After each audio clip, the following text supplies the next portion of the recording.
I didn't sell all my Bears memorabilia behind me.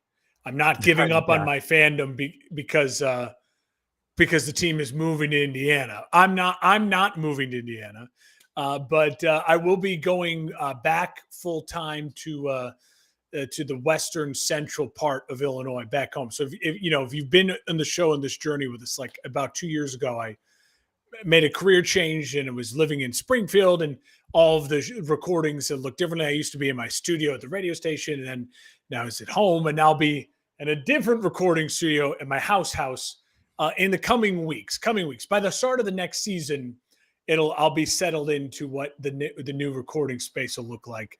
But I wanted to let people know if they were panicked or worried about all my Dicka book and my cool Soldier Field CD player chart. He's actually, Mark is going to be a Steelers fan from now on. We are now going to transition to a Yeah. fully Steelers show. I literally only have my hats, like my it's like my deck to put on something behind me. The apartment is getting pretty bare, and it's a good feeling. But I didn't want to alert people as we start here talking about. I know the Bears are moving. I'm moving as well, but the fandom is not moving. Well, No we're matter happy where for they you. go. I'm glad you're able to get back to a familiar environment and be closer to family, and just a whole lot easier for you. So I'm happy about that. It is interesting too that you've kind of been, I mean, gosh, since, not necessarily since this show, but since you and I have graced the airwaves in some form or fashion together, this will be like studio 4 or 5 for you, because way back when you were doing your radio show in Chicago, and I would call into that show every now and then, That was we would fun. have some hits there. And That was then fun obviously at at the your radio former station. radio station, and then now here, and then now back home. So Yeah, that was great. That was great to record in the TV station. The radio station. That was fun. It wouldn't have worked me recording in the TV station here in Springfield because yeah, there's just too morning much shift, going night on in the shift, too much studio. going on, Yeah. and so it's been good. And luckily my neighbors have not complained about me yelling over the last 2 years. So I've been blessed with that. But I'm Hey, maybe ready. they've been cheating and tuning in without ever giving us a metric on YouTube Yeah, they're or just getting the Spotify. live podcast, only listening to my half of the show, Exactly. and They're just filling in the blanks. so the less information part of the show, they're really missing out on the meat. They're just getting the icing. I will say, I mean, I'm excited to talk about this show. I think this is one of those shows where it's going to be a good stamp, like a time mark for us, because I do think things will continue to change and update with this Bear Stadium talk. So it's just kind of a good, let's get our thoughts out there. Let's regroup on the situation, and then we'll see when more news breaks. We can actually really adjust and go back to the conversation then. Yeah, absolutely. I think that's a good call. It's been a long time coming, an episode like this. We've known for years that the Bears were planning to move and get out of their stadium situation in Chicago. We didn't know where that was going to take us. Several years later now, here we are with a potential move to Hammond, Indiana, pending. And so it's a good time for us to sit back, look at the entirety of this saga, and discuss kind of where we're at now, what you as a Bears fan would want out of this situation, and all the rest. So happy to dive in. We'll of course talk a little bit of NFL news before we get into it, but really excited to kind of pick this apart and discuss the Chicago Bears saga.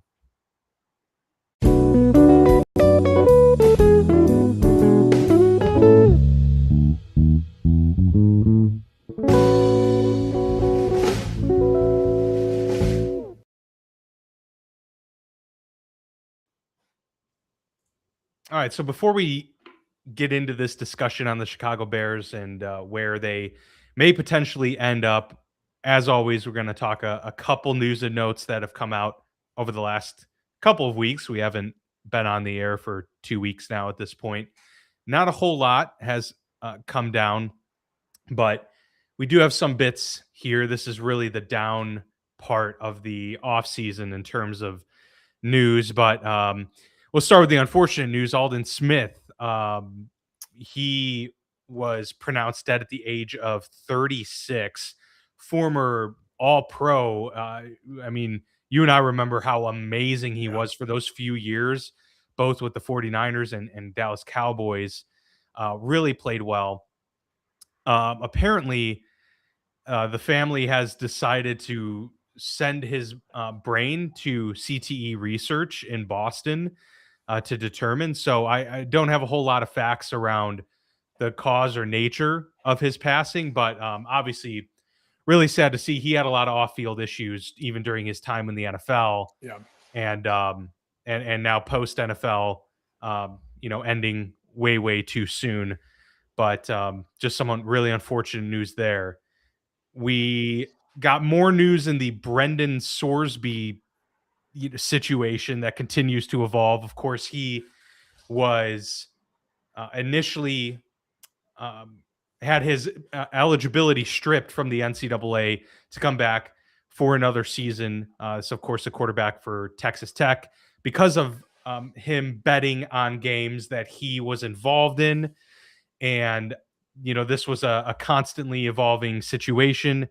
That ruling got reversed by a judge who said he can actually be eligible for the season. So we thought he was going to come back and play another year. Those Texas judges, they understand. The boy can play. And then he comes out recently and announces that instead he is going to decide to forego his year of eligibility because there were more appeals that were pending, and this was probably going to drag out all summer long. He has decided to enter the NFL supplemental draft, which honestly is a draft. As big of a fan as I am, I really haven't paid much attention to the years that it has occurred.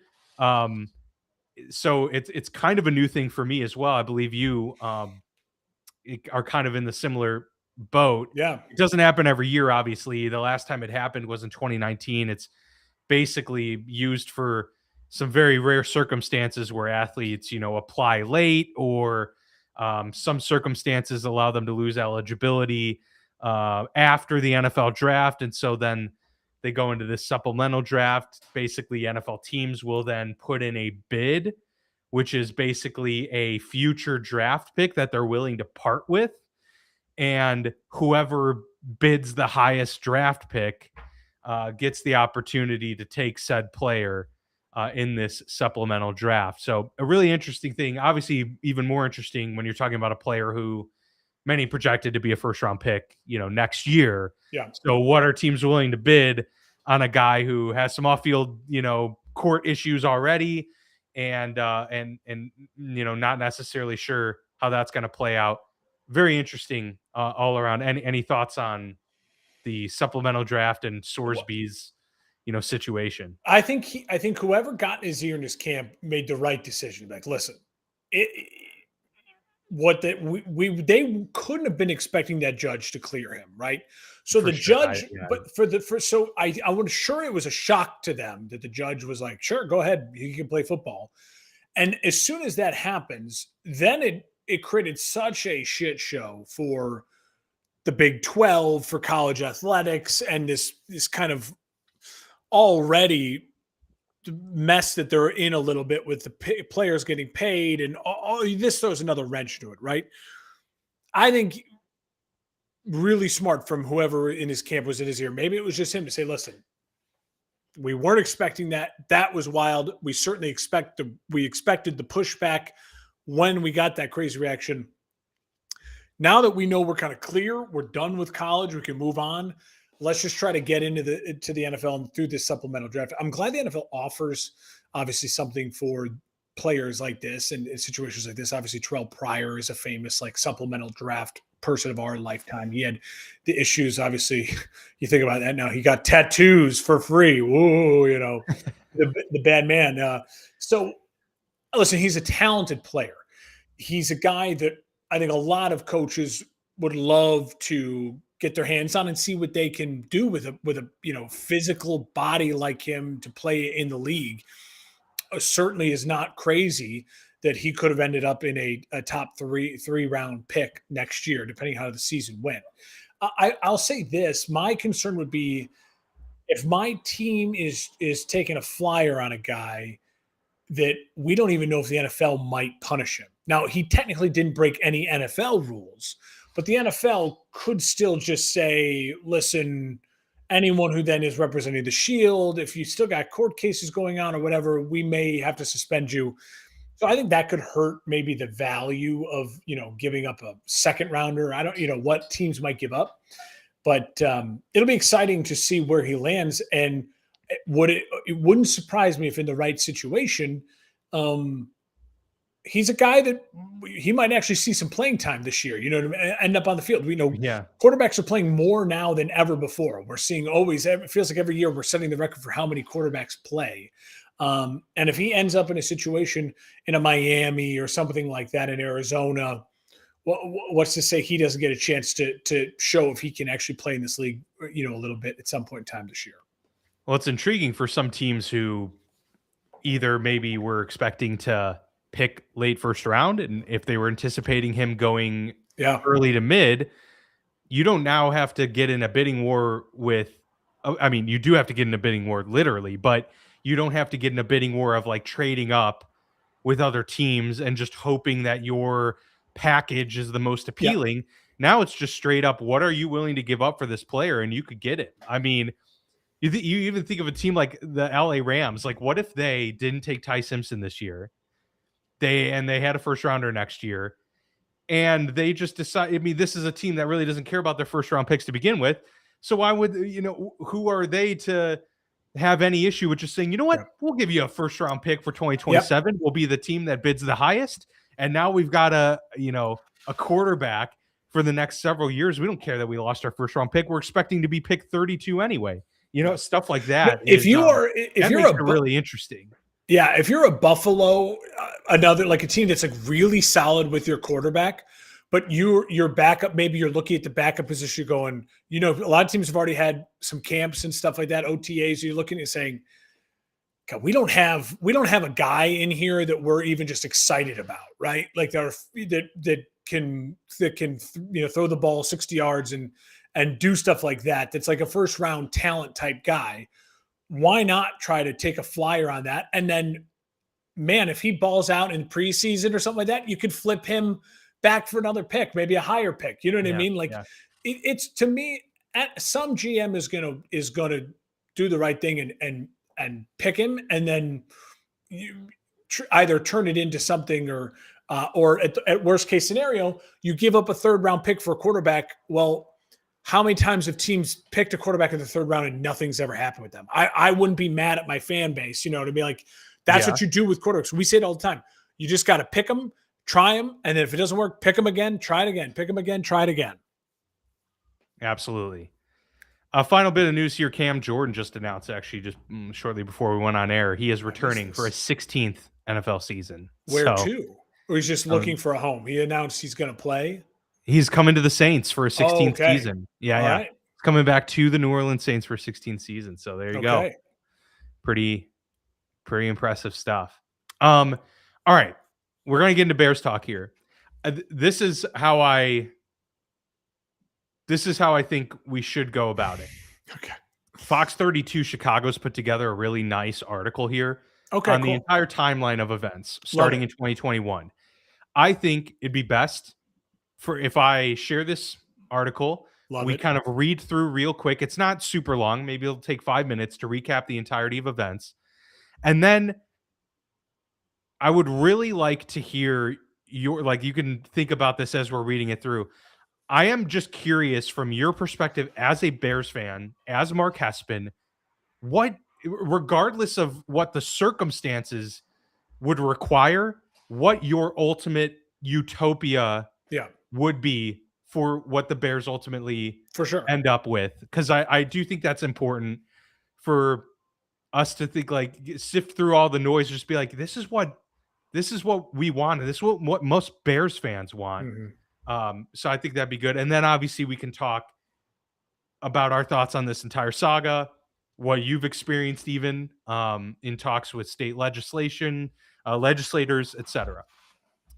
All right. So I'm going to share this screen. I think this is a really nice article that gives a good synopsis, but doesn't drag us through a lot of monotony. The timeline is huge. This is great. Yeah. So 2021, the Bears officially put a purchase agreement on the 326-acre plot of land in Arlington Heights. All right, this is 5 years ago, they knew that they were eyeing a potential move, and they paid for that lot in Arlington Heights, which was, of course, the former um, Arlington racetrack, very famous there. A move to the village was proposed as far back as 1975, but this was a massive step taken by the franchise to actually move to the Cook County suburb from their lakefront stadium, which has been the team's home for home games since 1971. So Bears have been in Soldier Field for over 50 years, 55 years to be exact. 2022, the Bears host an information meeting discussing the potential purchase and possible development of Arlington Park in September. So late 2022, we're already looking at the plans here for the Bears to move forward and what their eventual goal was. January of 23, Kevin Warren was named the new team president to take over for Ted Phillips. Warren's hired because of his acumen leading the charge in building the state-of-the-art stadium for the Minnesota Vikings. That's a key part here, of course, as we move forward. By the way, fox32chicago.com is where I'm reading this off of, so credit to them for putting this all together. In May of 23, demolition of the Arlington Park race course begins, and then the Bears in February officially purchase the land on February 15th for $197.2 million. The original concept is for a $5 billion domed stadium to be built on the land. A year goes by, 2024 in March. Arlington Heights offers the Bears a tax reduction in an attempt to secure the team to build its new stadium there. In April, the day before the draft, where they would select Caleb Williams, #1 overall, the Bears and the city of Chicago held a joint press conference announcing their plans to build a dome stadium and to invest more than $2 billion in private money in a publicly owned stadium and park space. So a public-private ownership, essentially, I believe, was the plan there. But the Bears are going to put in $2 billion into that project. The plan valued at $4.7 billion. In May, J.B. Pritzker, the governor, calls plans for the dome stadium on the lakefront a non-starter. He said the current proposal is a non-starter. In order to subsidize a brand new stadium for a privately owned sports team, the governor would need to see a demonstrable and tangible benefit to the taxpayers of Illinois. In June of 24, Kevin Warren says the Bears want to break ground on a new stadium by the end of 2025. In November, the Bears and Arlington Heights reached a tentative agreement over the property tax dispute that kept them from negotiating further in Arlington Heights. So they seemed to come to some sort of an agreement. The Bears said they remained focused on building an enclosed stadium, though, on the lakefront. 2025 comes across in March. The Bears submit traffic and financial studies for the Arlington Heights Stadium site. Then in September, the Bears, hours before their season opener, announced they're moving forward with Arlington Heights now as their future home. So moved on from the lakefront idea. Then in December, they said they're exploring Northwest Indiana as a potential site. In 2026, now in February, Indiana passed a Senate Bill 27, which was that giant tax bill to essentially foot the bill for every expense for the Bears for them to build in Hammond. Indiana offered about $1 billion in tax revenue, which could go towards the stadium infrastructure, to convince them. In March of this year, at the NFL owners' meetings, Kevin Warren set a timeline of a late spring, early summer for them to make their final decision on where they're building. In May, after Chicago Mayor Brandon Johnson said the Bears had conversations with Chicago about term sheets for a new lakefront stadium, the Bears released a statement saying that the team has exhausted every opportunity to have that stadium in Chicago. There is not a viable site, quote, in the city. As a result, the only sites under consideration are in Arlington Heights and Hammond. That was in May. Then in June, the Bears said they're advancing their stadium development projects in Hammond, Indiana, moving forward with a plan to build a new stadium out of state. You know, in game 4 of the NBA Finals, where the Knicks were down by 30 in like the midway through the third quarter, and they ended up winning that game at the very end. It was an insane game. And congrats to the Knicks, and happy for Knicks fans after all those years. Um, that's what it feels like when you're reading that. It's like all of a sudden Hammond shows up, like Indiana shows up, and then it's just like their win probability goes from like Yeah, 0 to yeah, like, yeah. that's what it feels like with Hammond there in that. Well, here's the thing. I think the very key part in both the Bears statement and in what's reported here is they said they are advancing. Yeah. There's a difference. Yeah. Because people did treat this announcement as, It's oh, done. that's done. It's over. They're going to Indiana. That's not necessarily true. They used very specific wording. Now, I'm not saying, like, clearly the probability now has shifted in Hammond's favor, no question.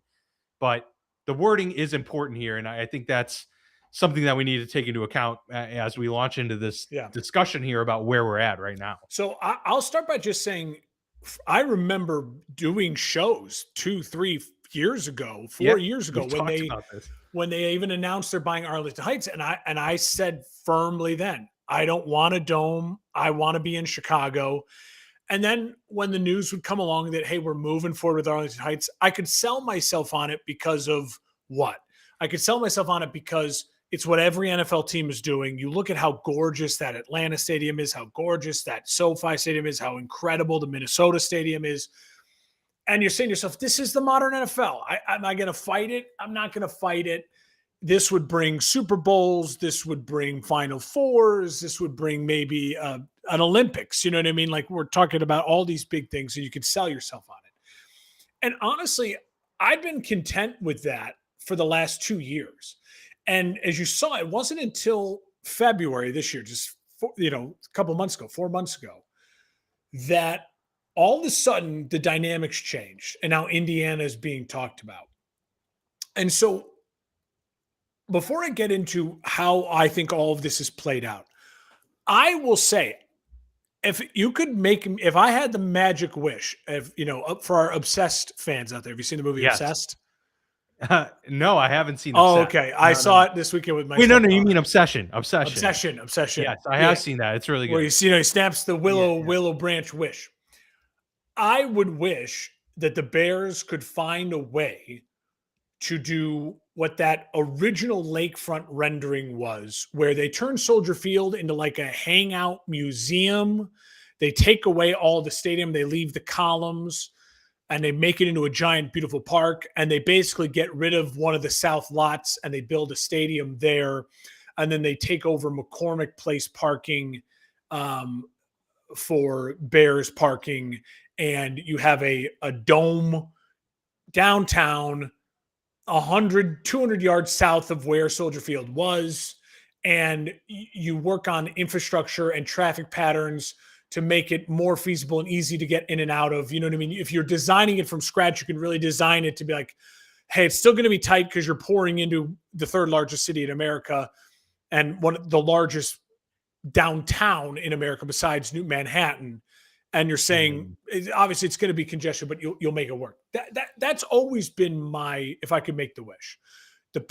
I think most fans, I think the Cowboys fans would say, I wish they were in Dallas. Like, if you give me a wish, I wish they were right there by the skyline in Dallas.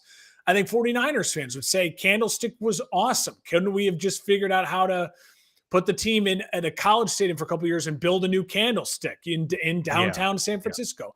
I think the list goes on and on for those type of decisions. I think New York fans hate that it's in Jersey, and I've heard that commute to MetLife is a disaster. So, Chiefs fan, I'm going to pause on the Chiefs. I have a whole point about the Chiefs coming up, and we'll get to that because they are moving from Missouri to Kansas. While this has all been going on, and it's made a lot less national attention, I think I know why.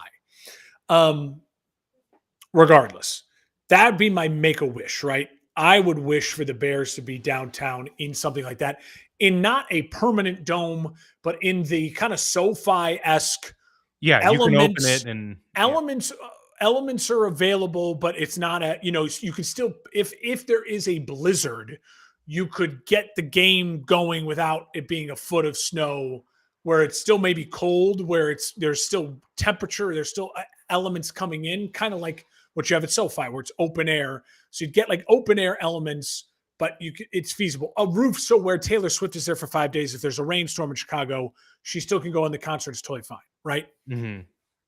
That's the wish. I think now, if you want to turn to where everything is at. I can break down where I think everything is at and why it's that way. And I think number one, why my wish isn't happening is because the city of Chicago itself has done the worst job of, if there's one thing, that entity that deserves the most blame, it's the city of Chicago.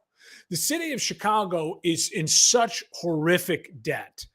I don't need to get into all the specifics, but from the parking meters being sold to everything, right? They're in so much debt that even though the Bears paid off their portion of the renovations, the city never did. And now that's ballooned up to, $500 million. And the city still doesn't want to be saddled with that bill. I mean, it's embarrassing how poorly run the city of Chicago is. And again, I don't want this to turn into a giant political debate, but if you don't spend a lot of time in Chicago, I lived there for years. So you go there all the time. Yes, any political candidate can go take a video walking down by the Riverwalk. Like, Chicago's amazing. Chicago's great. I'm by Navy Pier. Look at how great Chicago is. Because it is. Like any major city, there are areas of it that are untouched, fantastic. It's beautiful. It's picturesque. It is as American as apple pie, the metropolis. But the city as a whole, the whole city is so poorly run over the last couple decades, and the financial issues, they are not in a place to help the Bears. And the problem with the Bears, realistically, realistically, the problem they just couldn't do it. And then that's the problem with the Bears. Stan Kroenke spent basically like $8 billion of his own money when it was all said and done to get SoFi done. And it's not even in LA. It was in a bad area that needed renovations, but he's so wealthy, he kept writing the checks. He just got what he wanted. He paid the Rams. He paid the St. Louis. I buy. He was just writing checks to do whatever he wanted.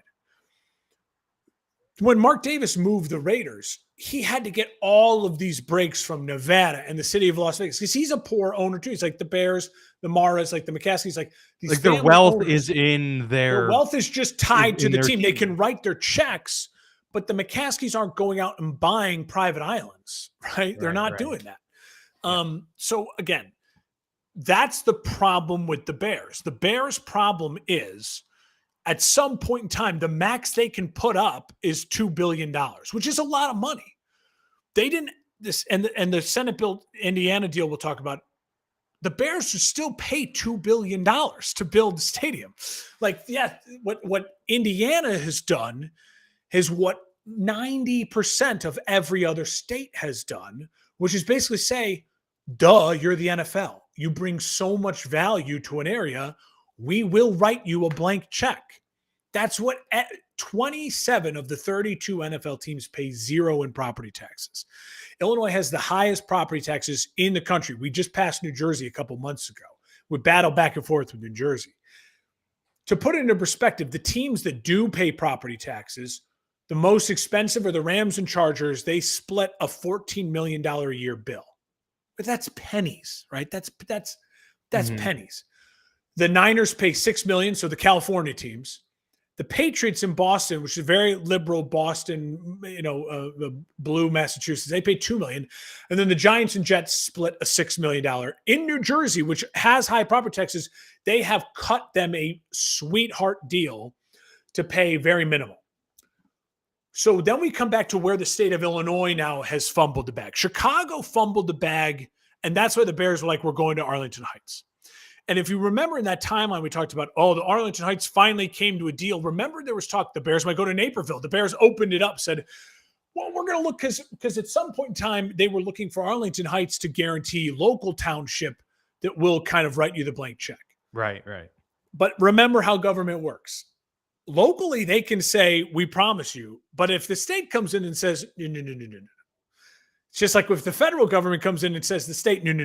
Like it's the positions the hierarchy. Of power. Yeah, the hierarchy. So Chicago as a city fumbled the bag. The Bears should never have even had to consider leaving the city. But the city is not in financial enough position to help a giant moneymaker for them. And the city of Chicago, let's be honest, is going to feel the pain from them moving either to Indiana or Arlington Heights. They're going to feel the pain. That's where I'm not as They are, sure. Dan. I don't know how much an NFL team means to a top 5 market versus the Bears' impact on the Hammond, Indiana economy is 5,000x Correct. whatever impact it Correct. could ever have in Chicago. No one's arguing that. I'm And not arguing that. But that's the thing too, right? I mean, that's do why New Jersey's yes. hosting the New York Giants and Jets stadiums. That's why LA is going out. Now, you can say then the equivalent is Arlington Heights, not Hammond, Indiana, which I would agree with. Correct. But yeah, I'm just pointing out, like, the city doesn't. But the city is already in such financial disarray.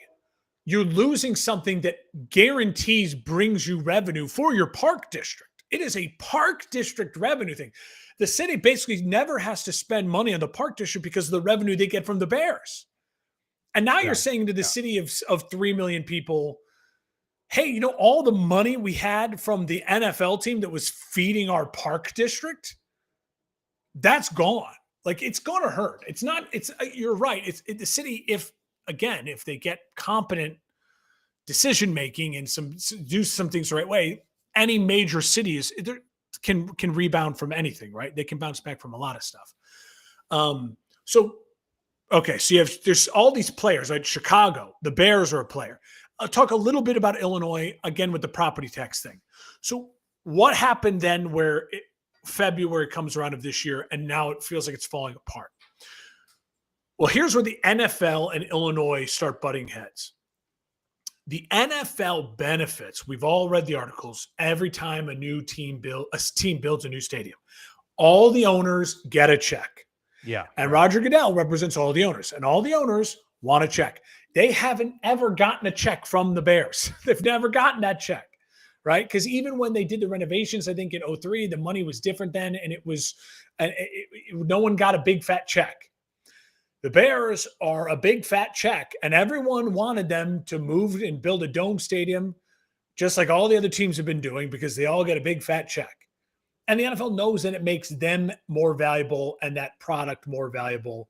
The NFL doesn't care that the Bears are going to hurt the economy of Chicago by leaving. It's going to help the NFL's business economy. And it's still, the skyline's there. It's Arlington Heights, whatever. It's the Chicago Bears. It's the Dallas Cowboys in Arlington. You know what I mean? The list goes on. They don't care. Right.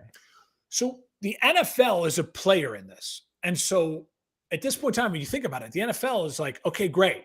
2023, 3 years ago, we got the deal with Arlington Heights. Arlington Heights signing off. They're starting to tear down, shovels in the ground. This is going to happen. Everyone's going to get their big fat check. From what I've read and what I've heard from different people, the NFL started really putting the pressure on, like, what is going on? And they put the pressure on the McCaskies. Get this done. What is happening? The NFL, to their own probably dismay, doesn't understand the political climate in a state like Illinois too.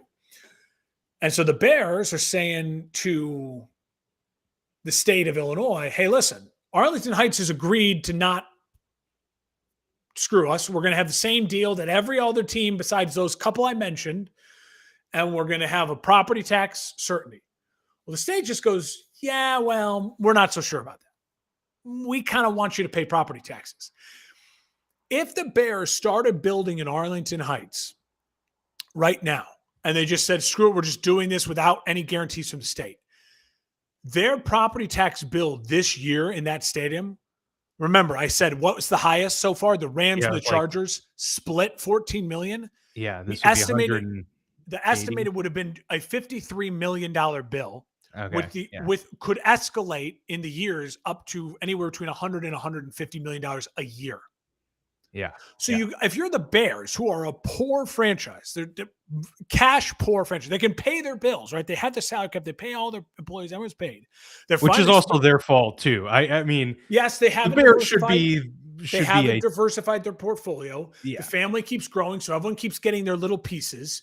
It's not a central one person with wealth that can take a big loan out and, make all the decisions, right? So correct. So that's why this is all so messy. It is basically messy. You have to then look at the state of Illinois. Why would the state of Illinois do that? Listen, I'll play devil's advocate for the state because I don't support what the state has done. but I'll play devil's advocate. If I'm the state of Illinois, I'm saying, listen, screw you guys. Like, we don't have to do anything you say, right? We don't have to give you these breaks. The state is in the worst pension debt of any state in the country. It has more pension debt than 48 other states combined if you minus California. We have more pension debt than everyone else. That's not talked about at a national level. It's getting in the weeds here, and I'm trying to stay out of the weeds, but you have to understand, why would the state do this? The state is poor. We have the lowest credit rating of any state in the country. Yes, we have the 5th largest GDP of any state, but over the last 8 years, under the current leadership, Illinois' GDP has grown as a bottom 5 state, meaning the growth is stagnant. People are moving. We've net lost taxpayers and people. People are fleeing the state. You're seeing it in New York, California. It's not only Illinois, but it is in a financial tightrope right now. The Bears, and giving them breaks, is not good for the brand of the party that controls the state. They're a party of billionaires bad, we the people, spread the wealth, don't help the businessman. And so if you're the state, you're saying, no, we need you to pay property taxes. And the state is also, again, if you look at like what happened in Virginia, for example, where they tried to redistrict everything, where it's like basically all the districts connect back to DC, and that's how they were going to flip seats. Illinois has a Chicago issue for the legislator of the state. The majority of the legislators in the House and the Senate have ties to the city of Chicago. All their districts start in Chicago, and then they go, it's gerrymandered like crazy to have that, the politics we have in this state. So again, none of those people that represent the city of Chicago want to be the person who says, I voted to let the Bears leave to Arlington Heights. They were all feeling the pressure from the mayor, from the people in the city to say, no. They can't leave. And they got to pay this debt that's not really their debt. So again, there's all of these factors happening as the McCaskies are sitting there going, the NFL's telling us we need to do something. We don't know what to do, because they cannot move to Arlington Heights without tax certainty. They can't afford a $50 million tax bill, which is insane when you compare it to what the other NFL teams are playing.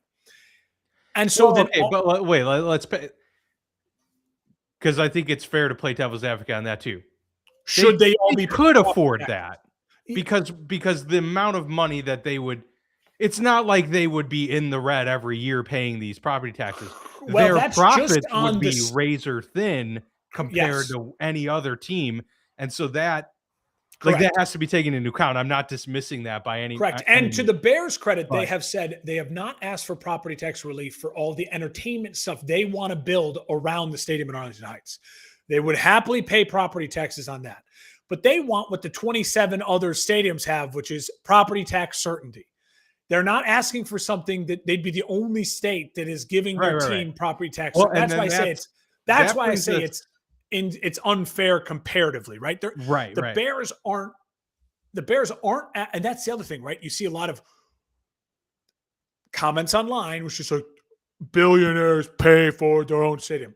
The Bears are saying, whether it's Arlington Heights or Indiana, or whether it was Chicago, we have $2 billion. We're not asking you for money for the stadium.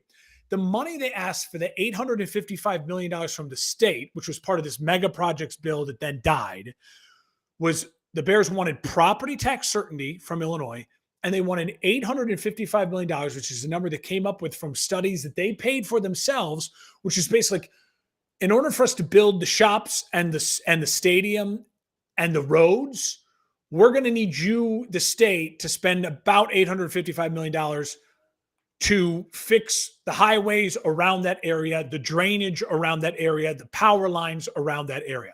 Basically, the infrastructure around that area, which the state would handle in any situation, right? And you say to yourself, that's a lot of money. Again, if you look at the drop in the bucket, which is now a $56 billion budget in Illinois, that the money's there, right? Again, so it feels unfair if you look at the actual data to say the Bears are asking for $1 billion. It's like, it is a lot of money, but it would be over the course of multiple years, and it's money that it's not like the state doesn't have for these projects anyways, right? The money is there for projects to Mhm. support economy in your state. So again, the Bears have a problem. They're poor and they have pressure from the NFL. The NFL is kind of being a dick. They're pressuring the Bears because they want a fat check. They don't care if they're in Indiana or in Chicago or North. They don't care. They get the check. Then you have Illinois, which has got financial issues like Chicago, and Illinois is playing the greedy moment where it's basically saying, we're going to let you take the hit and we're going to just play the headlines and say the headlines are going to make us look fine. You're the dumb team that moved the Bears out of Illinois, and they're playing this political game. But the state and the city still want the Bears. I mean, financially, how could you not want the economy that a team like that brings?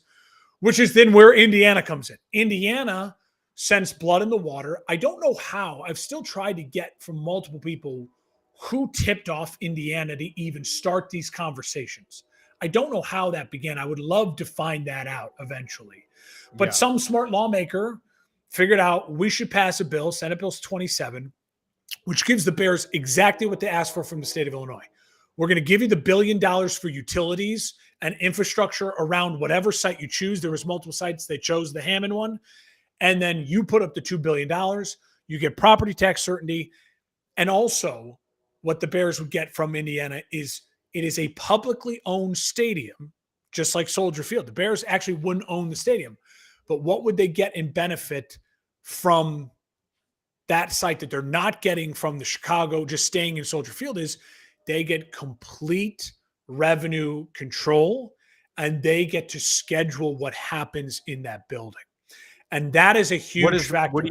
What does revenue control mean? So they retain revenue rights.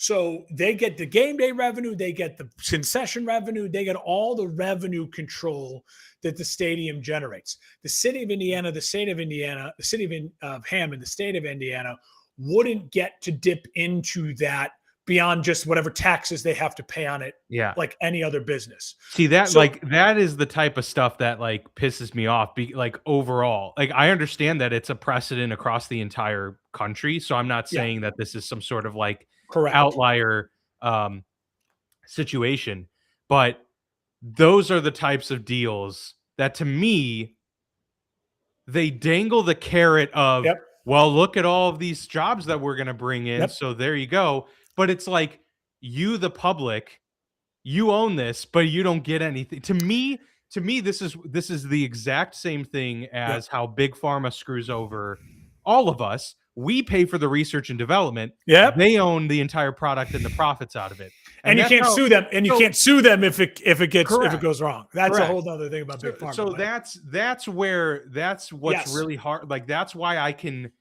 Even if Illinois is not making the case from that principled, grounded fact, and they're masking it with that type of argument, to me that argument still holds true, even if the precedent is, well, this is how all the other Illinois stadiums do it. That doesn't make it right for the people. And every study that I've been able to find on the true economic impact of NFL and sports stadiums is actually that the impact is wildly overstated by all of these teams. And granted, all the studies that I've been able to see are like 15 to 20 years old. So I don't know about these new like dome stadiums, what that actually does, but all of the data we have in terms of economic impact in wide ranging research studies show that the net impact to the economy is almost a wash, if not negative sometimes. And so that's what we're talking about. Who's actually making the money on this? It's really not the money's not going back into the taxpayers' pockets for having a team in town, even if they help subsidize, the costs. And all of that to say, I actually agree that the state of Illinois and the city of Chicago have not been charitable partners in this process at all. And I think everybody has done a real shitty job here. It is. And Indiana is offering is when you put it in your way, it is what everyone else basically offers an NFL team. Yeah. And But when so you're the city of Hammond, that's that's bigger. That's a bigger and deal. that's where Yeah. that's where I think Indiana is smart, right?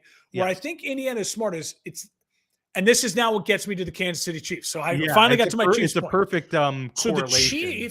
the Chiefs, at least the state of Missouri, Illinois hasn't done this, which is I think is what's so criminal.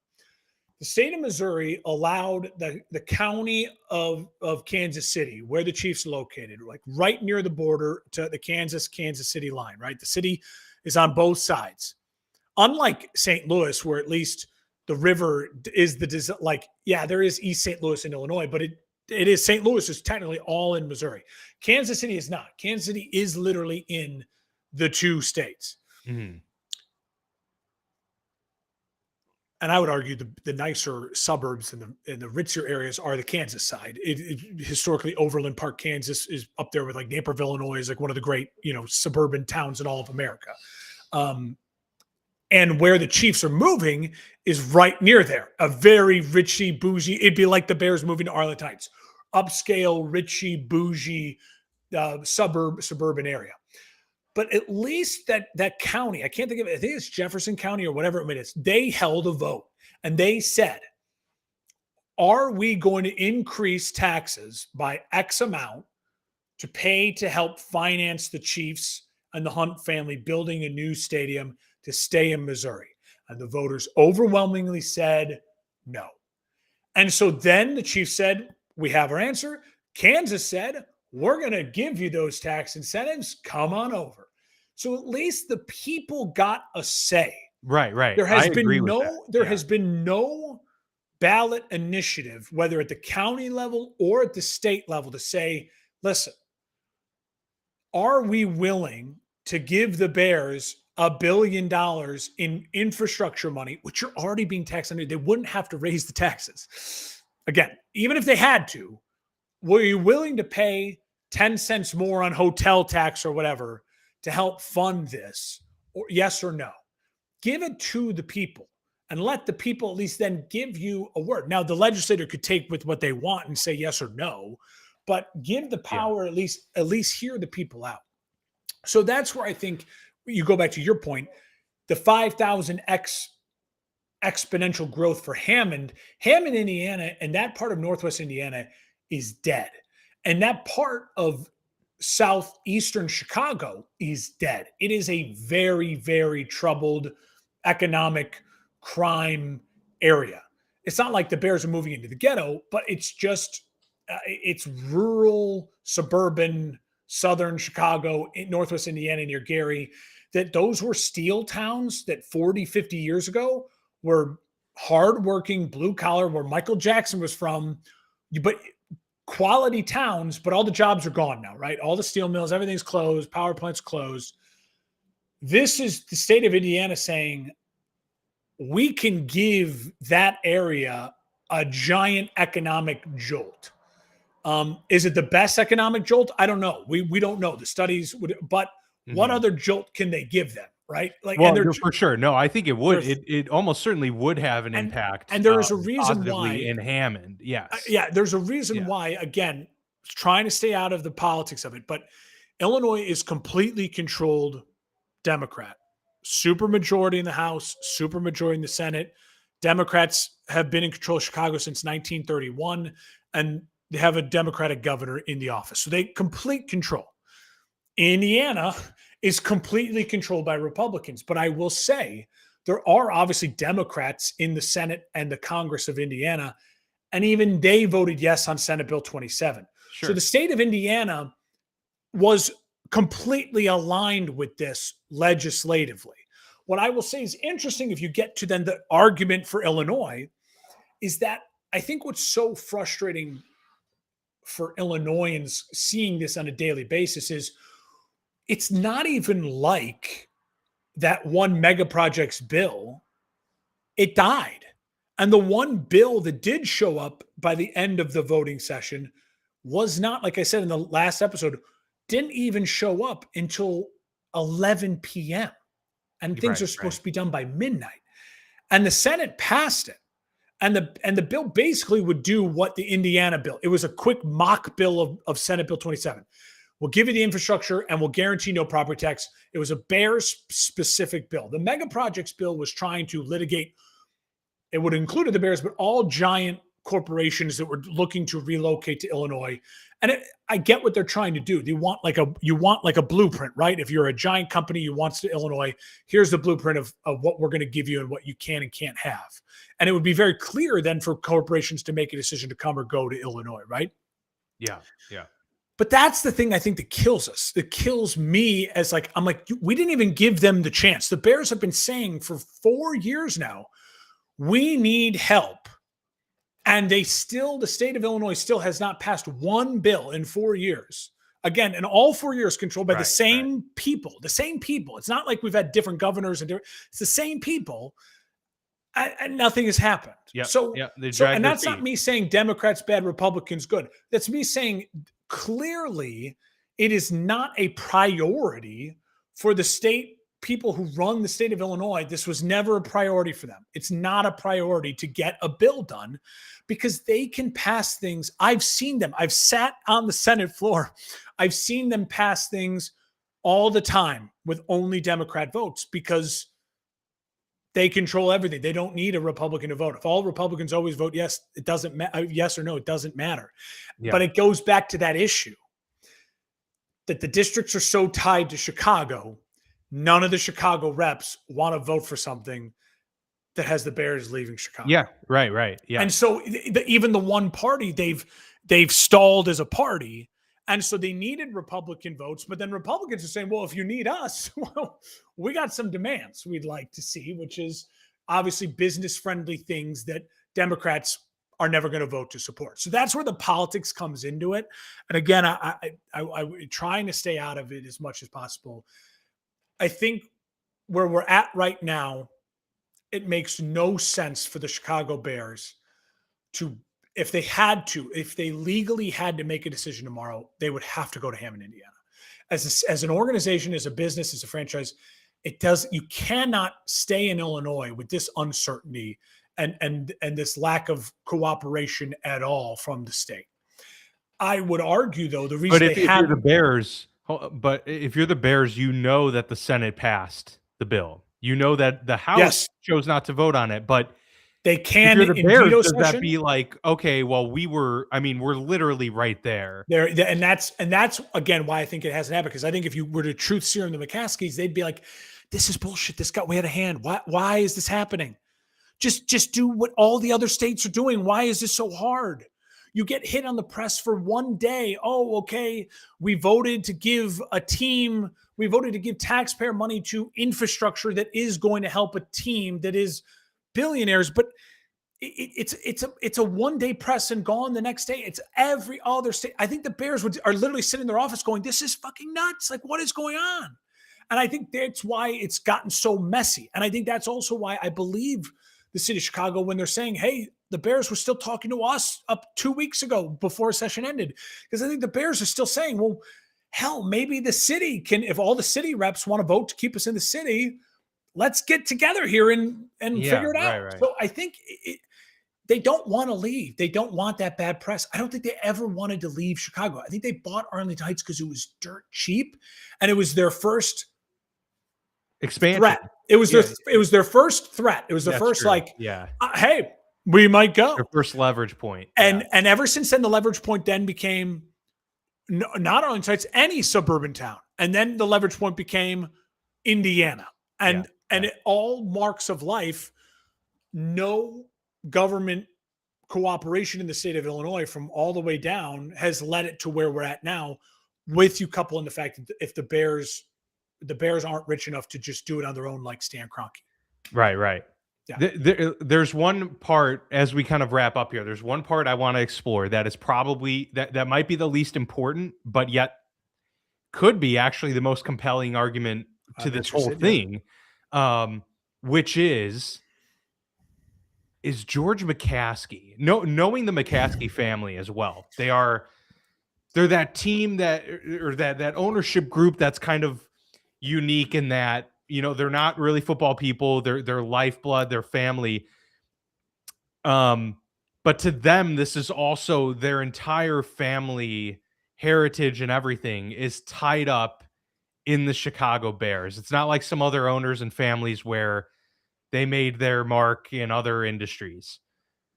Is George McCaskey, does he have the ability to take the team that his grandfather founded and that belongs to the league and move them out of Chicago? Like, does he have the balls to do it? Could it be that simple though? Could it be that simple in that, I would think psychologically as somebody as a owner who does have billions of net worth, that's got to be in his head. Like, am I tarnishing the legacy of George Halas in some way by doing this just for a money grab? Like, and not to say that it is necessarily a money grab, but that certainly, could be articulated in that way. The song, the Bears have a fight song, and they've had it for forever. And it literally says, "You're the pride and joy of Illinois, Chicago Bears, bear down." The song ties the Bears to Illinois because the Bears did start in Decatur, in the heart of Illinois, in central Illinois. The song ties the Bears to Illinois. I think it keeps them up at night all the time. And I think, Dan, what you could see from this is one of the other things that was great in that Fox 32 article. Thanks for finding that, because that's good. They said Kevin Warren was hired on X date.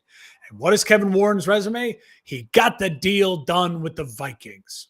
Yeah. This is Kevin Warren's deal to get done. And the Bears, I don't think, ever wanted to go to Indiana. And maybe it was Kevin Warren who said to Indiana, "We're interested." And maybe that was Kevin Warren going, "Don't worry, McCaskey's watch.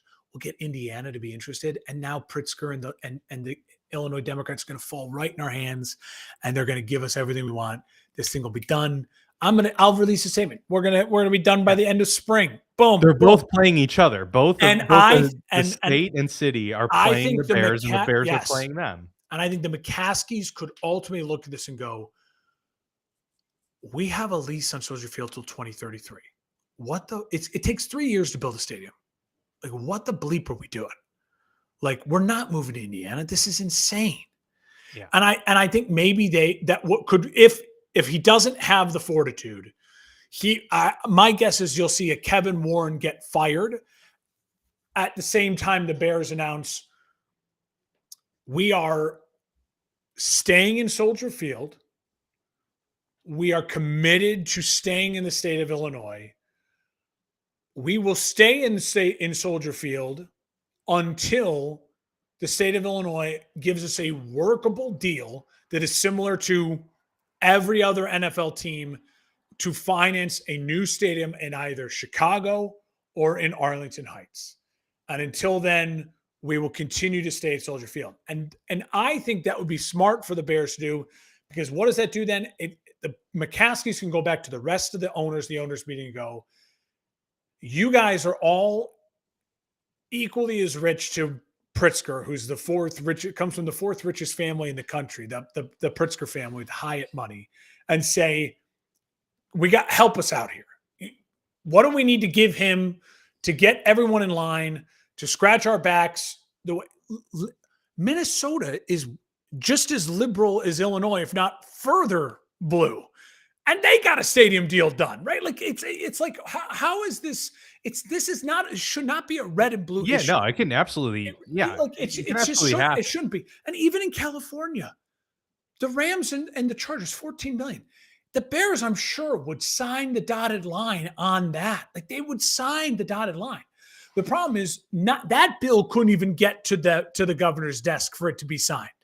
Mm-hmm. And I think, again, what's so frustrating is that when you look at the politics of it, it's like, how can nothing get moving when one party, or you could argue one person, the governor, because he is very wealthy and he funds all the campaigns of the people who run in the Senate and in the House. How is this not getting done? And I think that gets into a hole. Then you could spend conspiracies or whatever. I don't want to get into the mind of the governor's head and why he feels like it should or shouldn't get done. But that's where we're at. I mean, like you said, though, I think the state, I think Pritzker. I think anybody involved here wants I think everybody involved Yeah. here wants the Bears of Chicago. And I think And they just my have short, wildly different ideas of yeah. how much they can squeeze out of each other Yep. to Yep. get It's a what great they point. want. My, And it's the at the short end of the answer day, is it's like it's leaving just like this yeah, residents of Chicago and Illinois it's a limbo. left to sit there in anger because they're like watching. It's like watching their best friends fight back Yep. and forth and no resolution in sight. Yeah. When really And they want the deal done. They don't care how it's and done. I would argue again, this is a governor that's won 2 terms in a row and has a complete Democratic supermajority. He can spin this however he wants. If he gives the Bears $1 billion, is he how, how is he concerned that's going to lose him an election when he won the last election against the guy he's running again? It's like it's one of those things that Well, just look, I'm not.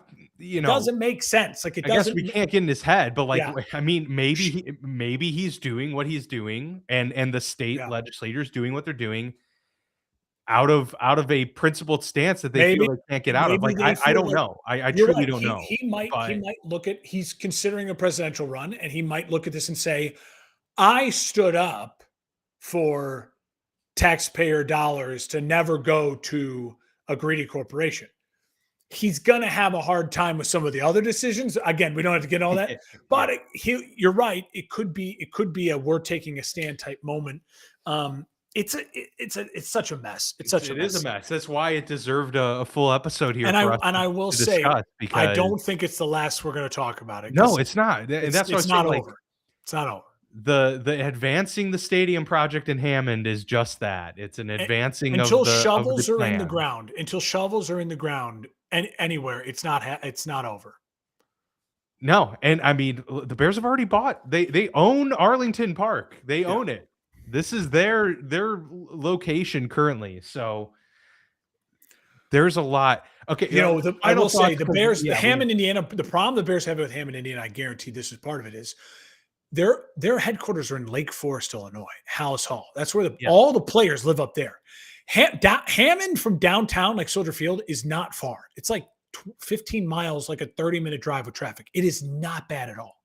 mm, Problem is, Hammond from Lake Forest is like an hour and 20, yeah, and you're sitting through the worst traffic, and it is a nightmare scenario, and there's nowhere. yeah, because you got to get through. You got to get through There basically. is very rare areas, very small areas in Northwest Indiana where players would consider moving to buy Right, nice right, homes. yeah, And they would want to do that because you could do that and then save so much on the taxes and all that other stuff. Like you could do, it would be great. But that's another issue they're going to have to sell. It's like you have to live in Chicago, in Illinois, pay the Illinois taxes, and drive an hour and a half to work. It's like that's a whole nother mess to this whole thing. yeah. That for sure is okay. Feet to fire. What's ultimately going to happen? If I had to bet right now, I would bet that the Bears are in Hammond, Indiana. I think Okay. it happens because, and I think my gut tells me the NFL is fed up, and the NFL is putting so much pressure on the McCaskies, and the McCaskies will fold into that. And the Okay. NFL is saying, you owe us a big check. Get a big check. Take the deal. F Illinois, F that administration. We're not dealing with them. We're not helping you with this. Move to Indiana. I think that's what'll happen. Yeah, I think the latter. I think they'll be in Arlington Heights. And the reason I think that is because it is the twofold. I think the fact that the Senate passed a bill, knowing that, so they know that it's right there. It's right there. But also I really do think the family legacy thing Yeah, it's huge. is more important. Like okay, not to disparage other people, but like Tepper is not a guy who like cares about that. Yeah. Like I Good, just good. That's I a could, great person to choose for your analogy. I could You're never right. see him really like oh I could He'd care move less. he'd move that But team out of Charlotte in a heartbeat. the McCaskies are George Hallis, and I just think that that weighs on them a little bit more We'll see. than some other owners, We will perhaps, see. because they're not business wheelers and dealers. And I will say, from what I've heard from my inside sources and the people I get to work with and talk to at the Senate, is that you have to remember how government works as well. There is a lame duck session in the fall. So after the voting in the fall, there's going to be senators who lose their seat. There's going to be congressmen, House reps who lose their seats. And during that time, what they do is you see a lot of shady deals where things are getting donated from the governor to certain so-and-so's charity or whatever, to make sure something happens. So if the Bears can hold out, if the state of Illinois can hold the Bears from committing to Indiana until the late fall, lame duck session after the election is when I would imagine you would see it. That's like early December. That ends, that you would see the Congress take that up and say, okay, deal's done. Here's the deal. And the Bears are staying in Illinois. So there you go. I just don't know if the Bears could wait that long. I know. I mean, so we'll see.